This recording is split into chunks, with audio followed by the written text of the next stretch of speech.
बिस्मिल्लाहिर्रहमानिर्रहीम, अस्सलाम वालेकुम। औसाफ डिजिटल में खुश आमदीद। मैं हूँ इरफान हैदर। मैं इस वक्त मौजूद हूँ इस्लामाबाद के रेड जोन के एक नाके के ऊपर। आप देख सकते हैं एक चेक पोस्ट है जहाँ पुलिस बाकायदगी से यहाँ पे गाड़ियों की तलाशी करती है। मोटर बाइक हो, गाड़ी हो, बड़ी या छोटी, किसी भी किस्म की गाड़ी हो, उसे कम से कम एक नज़र बगौर देखा ज़रूर जाता है, क्योंकि थोड़े ही फासले पे सामने आप देख सकते हैं, मेरा कैमरा मैन आपको दिखा सके तो पार्लियामेंट हाउस और उसके थोड़े ही फासले पर यहाँ पर सुप्रीम कोर्ट और अहम इमारतें मौजूद हैं। तो रेड जोन है इस्लामाबाद का, इसका नाका है। कल एक वीडियो वायरल हुई है जो एक ख़ातून ने इस नाके पे एक पुलिस अफसर जो यहाँ पे मौजूद थे, जिन्होंने उन्हें रोका और उन्हें मोबाइल, चलती हुई गाड़ी में मोबाइल यूज़ करने से, दौरान ड्राइविंग ज़ाहिर है मना है, उन्होंने कोशिश की कि आप मोबाइल यूज़ ना करें, उन्हें मना किया।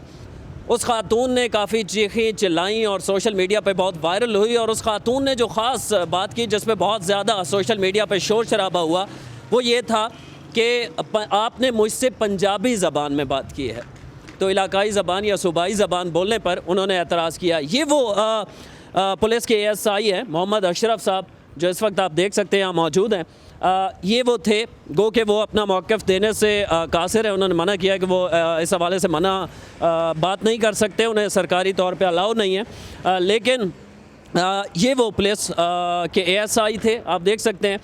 इनसे वो बात हुई जो बज़ाहिर हमारी बात हुई है इनसे ऑफ द रिकॉर्ड। उनका ये कहना है कि मैंने सिर्फ इतना कहा था कि आप दौरान ड्राइविंग, ड्यूरिंग, ज़ाहिर है जब आप ड्राइव करते हो तो कानूनन जुर्म है कि आप मोबाइल यूज़ करें। मैंने सिर्फ इशारे से मना किया था कि आप मोबाइल यूज़ ना करें, इशारा किया था। उसके बाद वो ख़ातून काफ़ी, उन्होंने शोर शराबा किया, गुस्सा किया। उन्होंने कहा, उन्होंने इल्ज़ाम लगाया मोहम्मद अशरफ जो कि ASI हैं उनके ऊपर कि उनसे बदतमीज़ी की गई है।